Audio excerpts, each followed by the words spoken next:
How's it going, team? Hope everyone is doing great wherever you are. So welcome to the first video that was actually a request. I genuinely appreciate you watching, commenting, and subscribing, and I also look forward to seeing and hearing about your projects. So the goal of this video is to give you an idea of what it takes to either convert or update the front end of a Subaru GC chassis Impreza.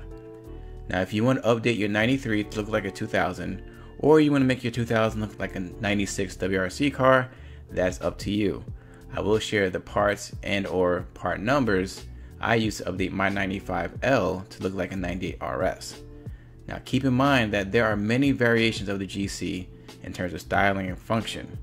So this video is to help you figure out what needs to be done in general. I put timestamps in the description so you can reference what you need to. Okay, so let's get to it. From 93 to 97-ish, you have the almond eye front end.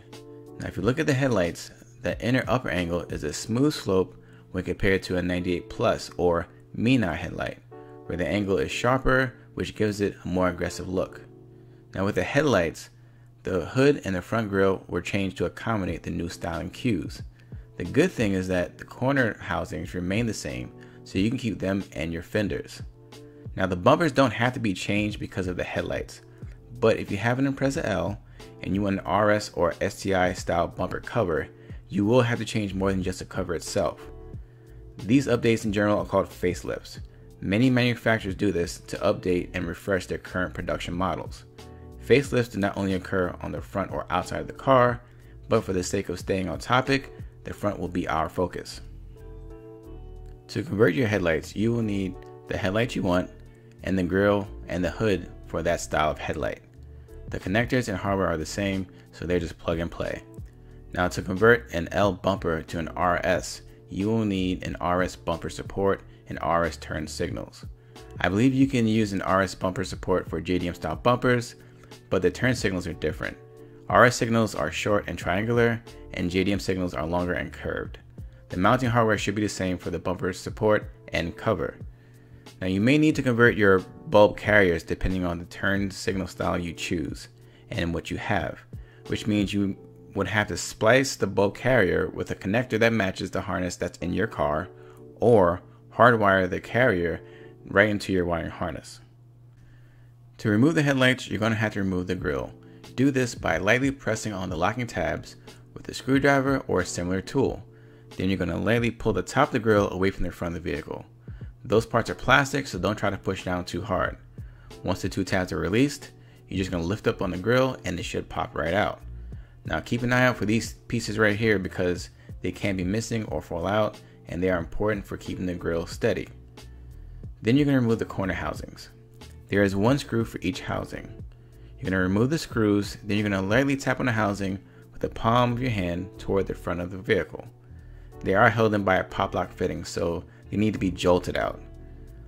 Take care not to go too hard because you can break the tab that guides the screw. Once those are out, you're going to remove the connectors for the marker lights and the headlights. To remove the headlights, there are 4 bolts that hold them in.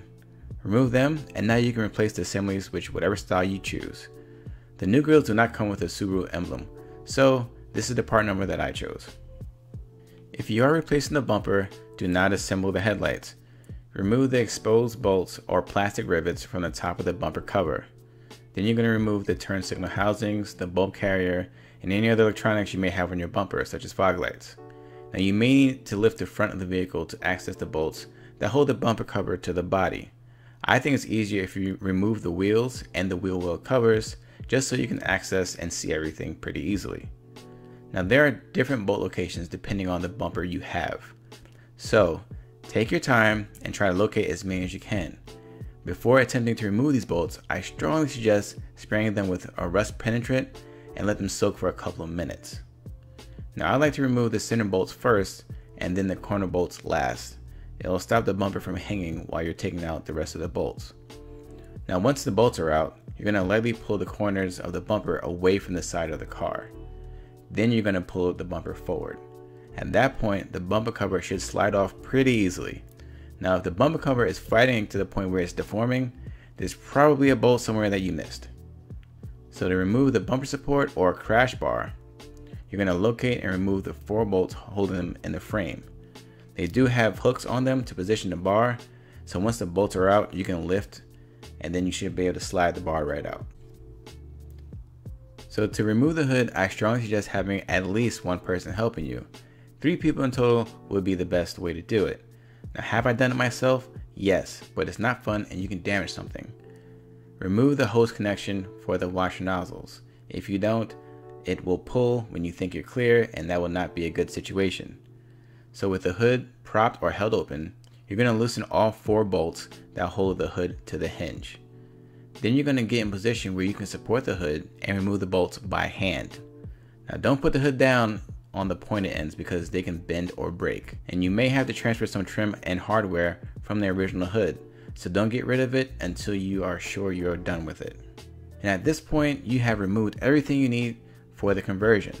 My conversion was OEM spec, so I just was able to install everything in a reverse order without having to cut or do anything crazy. Now I suggest getting a service manual for torque specs if you feel the need, or you can just do good and tight. Okay, so I hope this video helps you with your projects. Remember to like, share, and subscribe for more original content, but more importantly, remember to never stop learning and to be better today than you were yesterday. And with that being said, stay tuned and thanks for watching.